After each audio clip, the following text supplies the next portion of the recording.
kasih pemirsa, Anda masih bersama kami dalam Economic Challenges. Kita masih membicarakan seputar sesuatu yang membuat kita lapar, makanan. Pak William, kalau kita bicara soal ekonomi kreatif, beberapa kali kita mengangkat soal tema kreatif ini dan kita menemukan masalah kekurangan sumber daya manusia.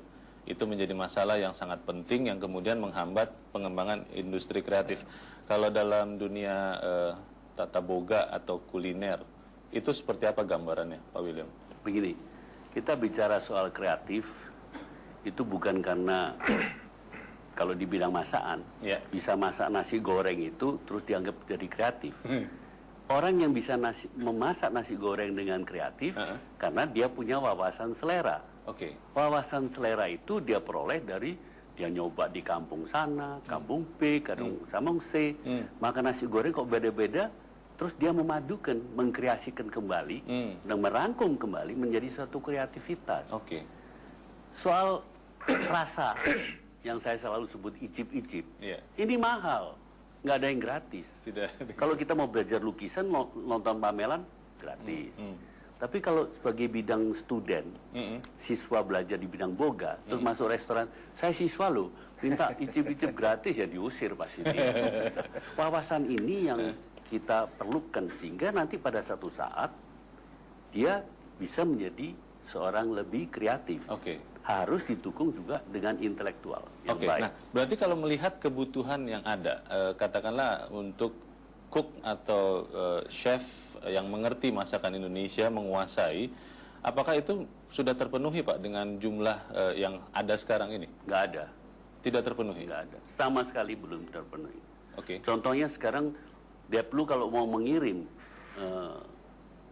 duta besar yang baru atau konjen, selalu kebingungan siapa yang mesti dibawa untuk memasak. Sebagai kerja di rumah tangga, di kedutaan, di konjen, itu kan ujung tombak Indonesia. Kita nggak bisa nyajikan ke tamu sembarangan aja makanan rumahan seperti biasanya. Nah ini kita masih sangat minim. Apakah dengan membentuk sekolah kudapan ini itu bisa menjawab kebutuhan itu, Pak? Saya yakin dia harus lebih banyak lagi karena nggak cukup. Tidak cukup. Ini di Kudus ini sebentar udah penuh.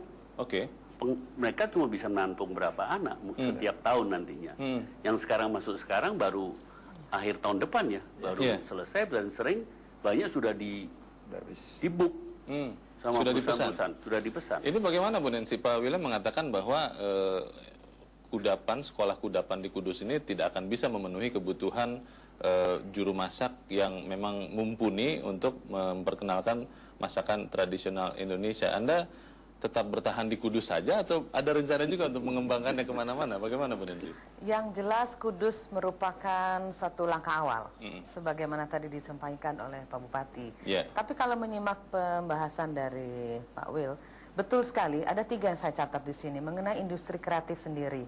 Selain dari sudah disebutkan bahwa industri kreatif merupakan salah satu yang menjadi perhatian industri kreatif dalam bentuk apapun. Tentu kita bukan hanya mencetak tenaga yang pandai di kuliner. Pendidikan dasarnya pun kami juga mohon izin ya Pak Bupati ya, kita juga mendukung program Pakem, pembelajaran yang aktif, di Kudus juga itu ya, aktif kreatif. Jadi maksudnya begini, sejak usia dini mindsetnya itu sudah dibentuk agar nanti pada usia dewasa dia menjadi manusia yang kreatif.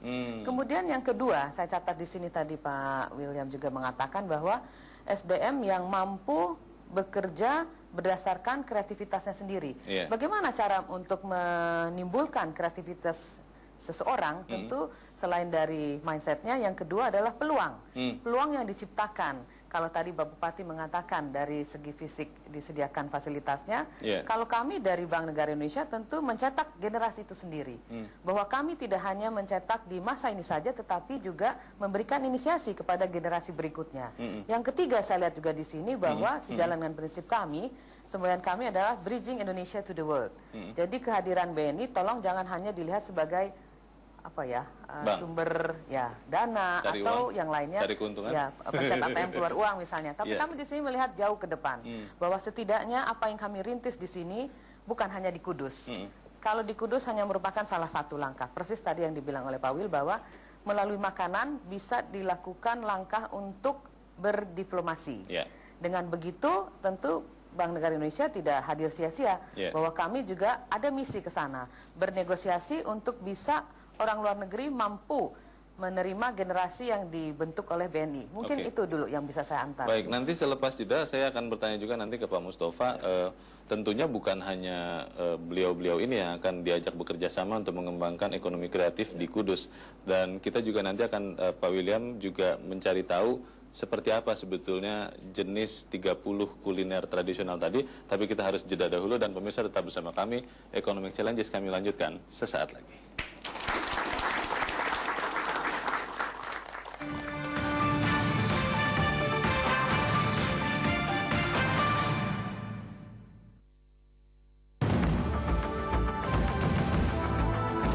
Ya pemirsa, kita lanjutkan perbincangan dengan narasumber kita. Apa kiat Anda menghadapi persaingan di era globalisasi ekonomi dunia? Yang paling utama ya dengan terus mempertahankan kualitas produksi, tapi harga tetap bersaing. Ada faktor lain? Tentu saja, karena peran Kementerian Koperasi dan UKM selama ini. Banyak sekali program-programnya, diantaranya ada OVOP untuk mendorong meningkatkan kualitas produk unggulan daerah agar bisa bersaing di pasar.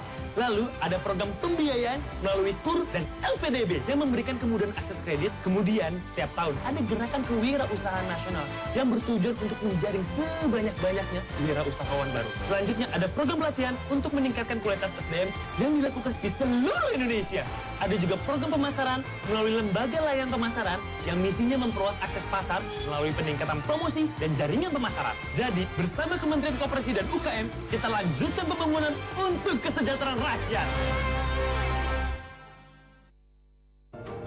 Rindu rumah? Saya rindu sempat dia mengirimkan sajadah untuk saya. Belajar dari anak sebenarnya. Apa itu sodomi dia nggak ngerti. Memang kerja seperti ini sebenarnya sakit sekali. Sama aja, dosa itu Allah yang tahu. Ibu pernah menyantet orang tidak? Kalau nggak terpilih. Makanya Jupe memang menjadi manajernya.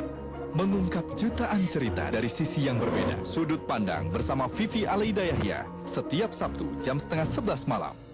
Selaku mantan anggota Polri tidak rela sampai anggota ditembak. Saya tidak tahu proyek Hambalang. Mereka datang ke Indonesia dengan membawa anak yang diterima oleh keluarganya. Nggak mau anak, kamu harus tambah hukuman 2 tahun. Hakim-hakim yang bersih terkena akibat dari permainan kotor satu orang. Banyak orang-orang yang tidak merasakan pendidikan, pelayanan kesehatan yang begitu mahal. Nyata, semua terjadi di sekitar kita. Realitas, Senin hingga Kamis setiap jam 11 malam.